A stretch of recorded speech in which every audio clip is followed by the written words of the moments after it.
ஈஸ்வரா குருதேவா. அம்மா பாடுறார். சாமி சாமியம்மா சர்க்குருதேவர் வரலார். துருவ நட்சத்திரத்தின் பேரருளும் பேரொழியும் எங்கள் உயிர் வழி உடல் முழுவதும் படர்ந்து இரத்த நாளங்களில் கலந்து இரத்த நாளங்களில் உள்ள ஜீவ அணுக்கள் ஜீவ ஆன்மாக்கள் துருவ நட்சத்திரத்தின் பேரருளும் பேரொழியும் பெற அருள்வாய் ஈஸ்வரா.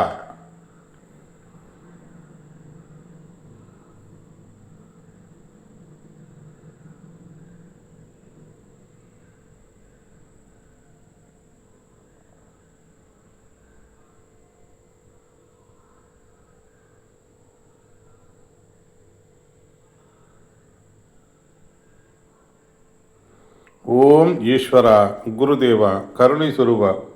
இப்பொழுது நாம் பார்க்க இருப்பது உயிரை கடவுள் புத்தகத்திலிருந்து தலைப்பு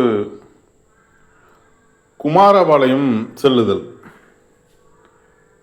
தலைப்பு குமாரபாளையம் செல்லுதல். உள்ற போலாம். விடிந்து காலை 6 மணி அளவில் எழுந்தவுடன் பசிக்க ஆரம்பித்து விட்டது. புளியந்தலைகளை பறித்து சாப்பிட்டு விட்டு தியானத்தில் அமர்ந்தேன். சிறிது நேரத்தில் குருதேவர் காட்சி கொடுத்து, உனக்கு தொல்லைகள் கொடுக்கின்றேன் என்று எண்ணுகின்றாயா என்று கேட்டு சிரித்துவிட்டு, நீ திருத்தணியில் பார்த்து வந்த விவசாயி 1000 ரூபாய் உனக்கு கொடுக்க கொண்டு வருகின்றான். அவன் கொடுக்கும் பணத்தை வாங்கி நீ 100 ரூபாய் எடுத்துக்கொண்டு மீதியை அவரிடம் ஆசீர்வதித்து கொடுத்துவிடு என்று சொல்லிவிட்டு, நீ நாளைய தினம் குமாரபாளையம் என்ற ஊருக்கு சென்று அவிநாசியப்பனை பார்.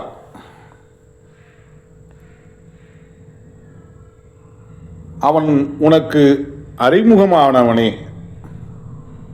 அவன் வீட்டில் தங்க வேண்டாம். அங்கு பண்டரி கோயில் என்ற பஜனை மடத்தில் தங்கவும். பலதரப்பட்ட நோயாளிகளும் ஆவிகள் சாடியவர்களும் தோஷங்களால் பீடிக்கப்பட்டவர்களும் வருவார்கள். உனக்கு உபதேசித்த ஆற்றலை பயன்படுத்தி உன்னிடம் வரும் நோயாளிகளை பார்க்கும் பொழுது அவர்கள் உடல்களில் இயங்கும் நிலைகள் காட்சியாக தெரிய வரும். அதை அறிந்துணர்ந்து பிணிகளை போக்கி மகிழச் செய். இவ்வாறு நீ செய்யும் பொழுது மந்திரவாதிகளின் வருவாய் குறையும்.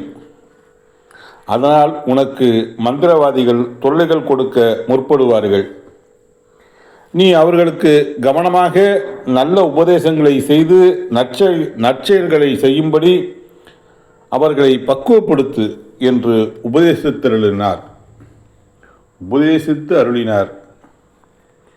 குருதேவர் கூறியபடி திருத்தணியில் இருந்து விவசாயி என்னை தேடி வந்து 1000 ரூபாய் என் கையில் காணிக்கையாக 1000 ரூபாயை என் காணிக்கையாக வாங்கிக் கொள்ளுங்கள் என்று சொல்லி கொடுத்தார். குருதேவர் கூறியபடி 100 ரூபாயை எடுத்துக்கொண்டு மீதி தொகையை ஆசீர்வாதம் செய்து அவரிடமே திருப்பி கொடுத்து விட்டேன். சிறிது நேரம் கழித்து விவசாயியை ஆசீர்வதித்து ஊருக்கு போகும்படி அனுப்பிவிட்டு அன்று நாள் முழுவதும் திருவண்ணாமலையில் இருந்து மறுநாள் காலை பஸ்ஸில் குமாரபாளையம் புறப்பட்டேன். இந்த அளவில் மாமகரிஷி வேணுகோபால சுவாமிகள், ஞானகுரு என்று அழைக்கப்படுகின்ற மாமகரிஷி வேணுகோபால சுவாமிகள் இதை நிறைவு செய்து கொள்கிறார்கள். ரைட்டு. அப்புறங்க இப்போ இந்த உபதேசத்துலேருந்து நமக்கு என்ன நாம் தெரிஞ்சுக்கிட்டோம்? தெரிஞ்சுக்க வேண்டியது என்ன இருக்குது? சாமிக்கு எல்லா பிணி பீடை நோய் எல்லாத்தையும் நீக்கக்கூடிய சக்தி அவருக்கு இருக்குது, கொடுத்துட்டார்.